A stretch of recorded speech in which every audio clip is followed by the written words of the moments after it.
could describe the past 3 years in one word, what would it be? Turbulent.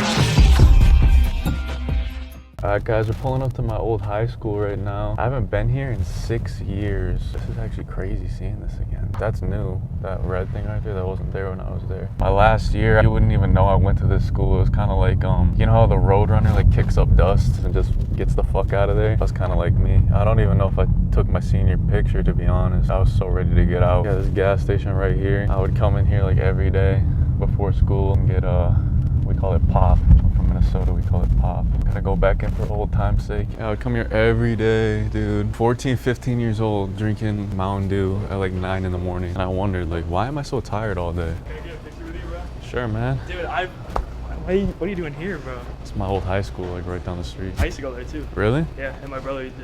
What do you think of it? He didn't really like it that much. Me and him both, huh? Yeah. Dude, I can... Let's get a picture, man. Can I steal this just for old time's sake? I don't know. No, I'm just kidding. Thank you, Thank you so much, bro. I appreciate that. Have a good day. That's like a full circle moment. Because I would just sit every single day in those classrooms over there and like envision that happening. Like, I kid you not. I didn't know what I was gonna do, but I was like, one day I'm gonna be something where people come up and ask me for pictures. I always had this dream that like I wanted to be famous. It took me like growing up and getting older to realize, like, I don't think I really wanted to be famous. I just wanted to be accepted. Yeah, it is crazy how like 16, 17-year-old Ben, he'd be speechless right now. Cool that they built one of these for these guys. It's better than what we had. Gotta see how the slide is. Dude, I feel like I'm gonna get fucking stuck. Whee! Oh, fuck. Ow, ow. That shocked me. It's better than what we had. When I wanted to be entertained, we would go up to those train tracks over there and we would stick like coins on the tracks and the train would drive over them and it would rip the face off of them. Pretty stupid, but I remember one time we did it and the pennies like shot out and I had to like Floyd Mayweather slip that thing. It went right over my ear, like whizzing by my ear. Probably could have lost my life. That thing right there, I used to climb that. I climbed up the side of that. You see that skinny little bar, the tan bar up there? I would grab that and propel myself onto the roof. And one time it like twisted and I almost fell, broke my neck. And then one time some janitor came out, it was like 10 p.m. and he like chased us off the roof. Yeah, so I remember coming here. I walked in the doors on my first day as a 14-year-old. I wasn't the coolest looking guy in the world. I had like a shaved head with like these like tiny glasses and braces. I was definitely a nerdy kid. I think a lot of my time in high school was spent between identity crisis after identity crisis. I think I've always had like sort of a complicated relationship with my own existence. I feel like I've kind of been at a constant war with myself throughout my life. I just wanted to belong to something. I wanted to fit in, I think. I think that's kind of where the obsession started of like creating a little bit of an alter ego and something that people will accept me for, because people didn't accept Ben. I didn't even accept Ben. That's where the I want to be famous thing comes from. A lot of the stuff that happened during my high school time, you know, these are your formative years, right? A lot of it for the longest time I was really ashamed of and embarrassed of. You know, for so many years, I was the mental health isn't real guy. You know, the guy that's like, just tough it up. Honestly, I think it was a defense to kind of cope with these things because I was embarrassed about it. You know, it makes you feel kind of emasculated a bit, you know?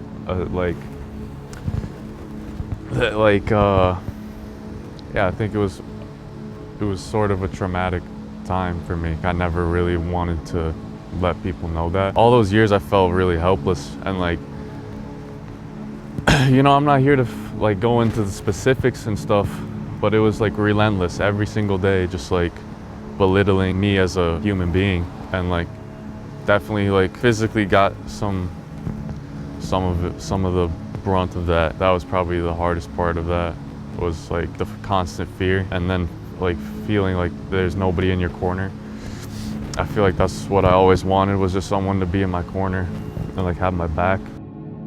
I feel like I have to be honest with my fans because I feel like you guys deserve that. But just remember, like throughout all of this process, like I'm still very much a work in progress. I got a lot of work to do. So yeah. I've been thinking about dying and how it's gonna be. That right there is the Burger King I used to work at. It's nothing more than just a giant pile of dirt now, though. They tore that shit down for safety reasons.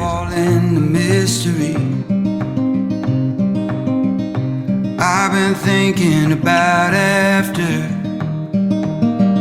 and all the folks I wanna see. Well, my neighbor says that this is it, and my daughter says we live again. Most of the time I'm somewhere in between. So this is my old college right here.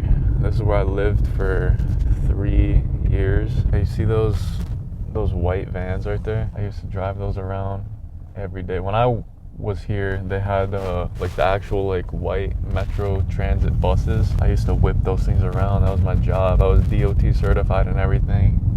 You know, looked like a fucking like diddler driving around in a white van all day. But surprisingly, I've had so many jobs in my life, and every job I've had, I've either gotten fired or I've quit. I was just never great at any job besides the shuttle bus. The shuttle bus I did for 3 years. I actually really liked it. That was my favorite job besides YouTube that I've ever had. During my first week here, they call it like welcome week, I had just had my wisdom teeth removed like the week before. They like messed it up, so they accidentally left like pieces of the tooth in my gum still. So I remember during the middle of the day, during like all the welcome events, I had to drive to the dentist and get like another surgery on my mouth. I came back and I looked like Alvin and the Chipmunks, and I just like looked just miserable. I just did not want to talk to anyone. My mouth hurt so bad. Yeah, that was my people's first impression of me, was a swollen faced bitch, I guess. Maybe that's why it took me a little bit to make friends, huh? This is one thing that I always loved about this school. Come in here. Come take a walk with me real quick. It's like the Hollywood Walk of Fame of pissers right here, man. I love when bathrooms just have a ton of urinals. It heals something in me, you know? I don't know why. This one right here was always my favorite one. I actually have to piss now too, you know, the usual, so. Gonna run one back for old time's sake. Oh, you're gonna be that guy? The guy that just goes right next to me when there's like 10 other urinals open? Dude, I used to have a frog and my piss kind of smells like my frog, so What the? What? it smells like my frog's terrarium. I'm sick right now, so like that might be like a symptom, bro. I hope I'm not dying. That was the weirdest smelling piss I've ever had in my life.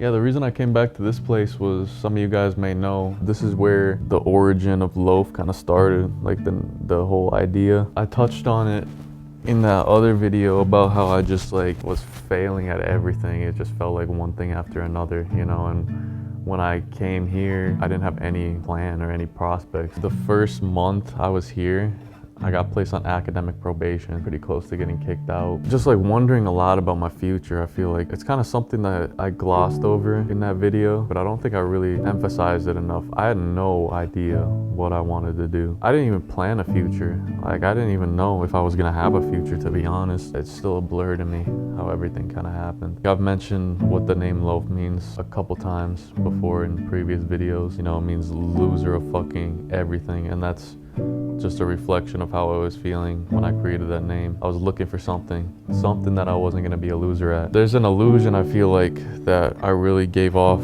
in that 1 million video. You know, it was the loser of fucking everything, and then I blew up and achieved this thing, and you know, now I'm not the loser of fucking everything, and that sounds a lot better for the video, right? That's the typical Hollywood ending, you know, you're down, you get up, boom, fairy tale ending. But in the interest of being honest, I always still felt like the loser of fucking everything throughout the entire rise, even at the very peak. It doesn't fit like the great story, like the million video did, but that's the truth. I still am working on that, like trying not to feel the way I felt when I created that name. So I had the name, started the channel, And to this day, the feeling I had when we made our first ever video, I wish I could have bottled that feeling, because I don't think I could even explain it. It was like, after all these years of searching and searching and searching, I'd found a purpose. That first beginning period, there was an innocence to it and there was a pureness to it. I just wanted to make videos. I wanted to make people laugh. And I just wanted to do this thing that I'd fallen in love with fully. On the way to Bethel to pick up Ben. Low. Losers of fucking everything. The three of us are gonna change the world. Ben, ASAP. You made fucking Barstool. We made Barstools. We made Barstools, boy! I felt like I snapped my fingers and I woke up and I was the president of this big company. And now all of a sudden I had to like be a boss. I'm the first to admit I'm not the greatest at that. I just had the mindset that like nothing was gonna stop me, you know, full on, no breaks. And you know, it got crazier and crazier and crazier and bigger and bigger and bigger. I went up to the counter and the dude's like staring at me, like not saying a word. I was like, am I in trouble or something? He's like, Lofi? And he asked to take a picture with me. That's surreal that a stranger like just asked to take a picture with me.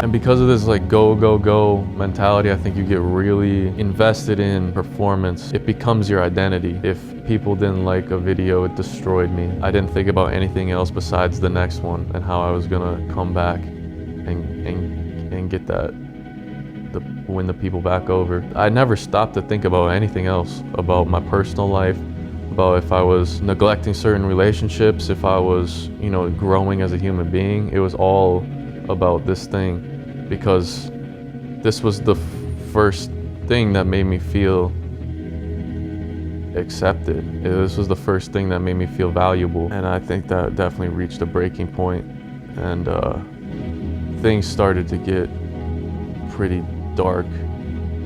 My mind goes to a place of, and this is just, I don't know why it goes here. I don't know why, but thoughts of suicide have been something that I've dealt with pretty much since I was, I'd say, early high school, probably since I was 14, 15. I never have talked about it really with anyone. You get kind of, especially among men, I feel it's like sometimes they'll think you're a pussy for bringing it up, or they'll think like you just want attention. I don't want to think this, and like it's not something that I control. It just like it just happens in my head, and that's a reason why I think me and a lot of men don't talk about it, is because they don't want other people that they're talking about it with to think they're just seeking attention, or they don't want to be called selfish. And it's a reason, you know, men kill themselves. You know, I'm not here to go into any dramas or anything with other people, but fell out with a few people that I was really close with. I'll be the first to admit, like, I was definitely made a lot of mistakes. I think I really did try to stuff it down and like pretend that it didn't hurt me, kind of like how I've done with most things throughout my life.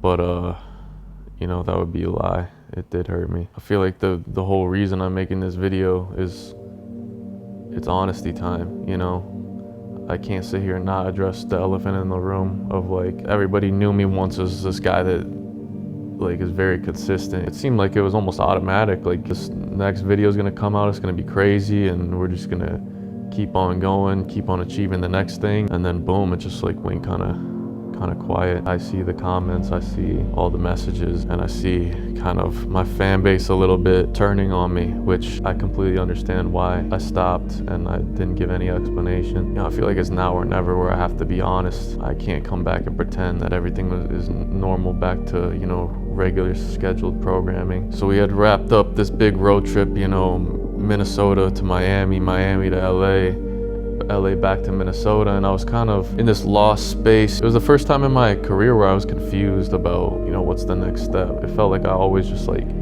had a plan. So I got back to Minnesota and was just confused about what I was gonna do. You know, where do I live? I didn't even have a home at that point. I'd spent the past 4 months sleeping on couches in hotel rooms and guest rooms. And I think at this time, everything kind of just hit me. Did I do all this for nothing? I like looked at my achievements and stuff on paper and then looked at how I felt, and I was just miserable, and I was like pissed off at myself because I was like, why am I miserable? And I think that's a question I've always tried to answer, and it bugs me because like I don't want to be like a burden to people. I don't want to like. The younger me would probably say the same thing, like, why are you upset still? And I don't know, I don't have the answers, which sucks because I wish I did. I think it's definitely something internal that has a hold on me. I've kind of spent my life trying to figure out what that thing is. So ultimately, I decided to buy a house here in Minnesota, you know, just to kind of like set up like a home base so I could figure out what the next move was. I remember the day I closed on it, I came to the house and it was completely empty, and I was like kind of just walking around. For some reason, like I kept thinking of this certain individual that I had lost that was really special to me, and I don't know why I kept thinking of this person, but dude, I remember I sat down on the stairs and I just started crying. Like I lost it. I think it was because like the past 3 years I spent, you know, running from whatever it is and just like trying to achieve the next thing after the next thing. And, you know, I bought the house and it finally forced me to stop for a second and think and like take it in. And I remember just sitting in here and like, I was just like looking at it. I was like, why do I still feel so empty? And I couldn't answer it. And it was such a shitty feeling, because it sounds so ungrateful. This is supposed to be one of like the most proud moments, and I just couldn't figure out why I still felt so empty. And you don't want to tell people these things because you don't want people to think that you're being ungrateful, because I'm extremely grateful. I just felt horrible about myself, and I feel like it was really years and years and years of that all kind of bubbling up and kind of reaching a boiling point at that moment. I drove to the parking lot of this gas station and I was gonna film one last video, and it was kind of gonna be like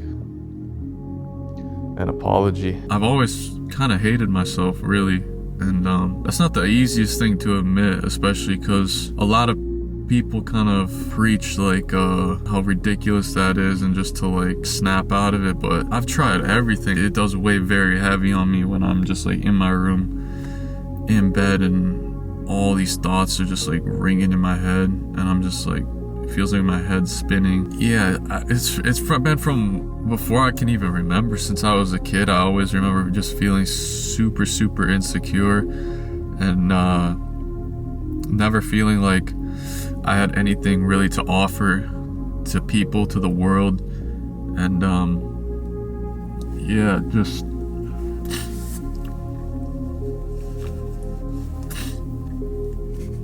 I'm sorry. I was gonna upload that video and then I was going to take my life.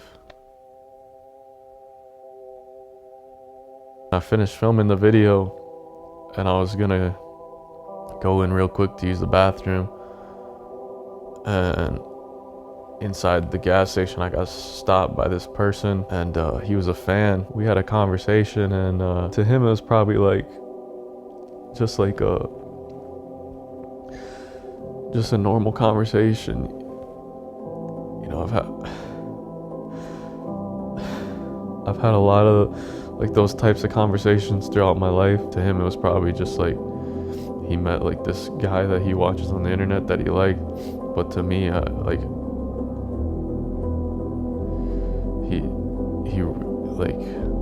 he's the reason that last video never got uploaded. You know, the impact that people say that I have had, they tell me that I changed their life, I saved their life. I have a hard time feeling that because you guys saved my life. You know, all the people that tuned in gave like this super lost 21-year-old a reason to like keep going and to really go for something. I don't ever think I could like explain how grateful I am for that. I have these conversations with people from all over the world. You know, they tell me kind of about their struggles and things like that, and I just want you guys to know like I'm right there with you. It may not seem like it sometimes, but I know exactly what a lot of you guys are feeling. Like, I hope like maybe there's some comfort in knowing that like you're not the only one. I think we're all just kind of figuring it out. Yay!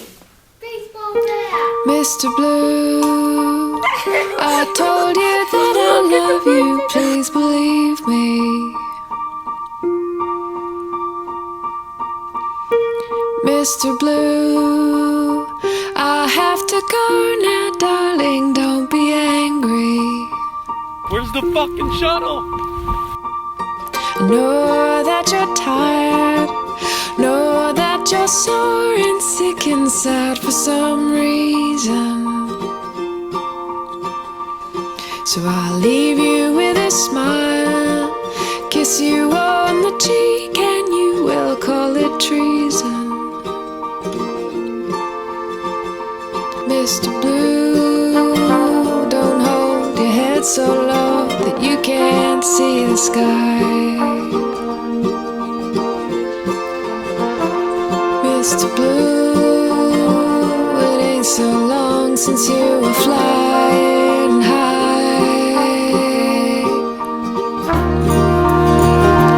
Mr.